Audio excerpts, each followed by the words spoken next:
There are so many people who during their medical school journey have something come up, something happens, or for whatever reason, they're unable to go straight into medical school and continue on the traditional path.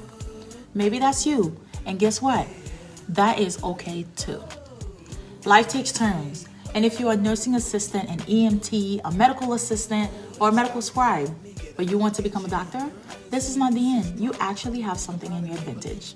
Because medical school admissions committee look favorably on pre-med students who have an extensive amount of direct patient experience in the healthcare system. So, being a certified nursing assistant, a medical assistant, or any of the professions I previously mentioned will put you ahead of the game by strengthening your application, as you will gain more valuable skills and qualities that will help you excel as a medical student. So if you are currently active in any of the careers discussed, but your dream is to become a doctor, don't feel discouraged. You are actually one step closer to earning your white coat.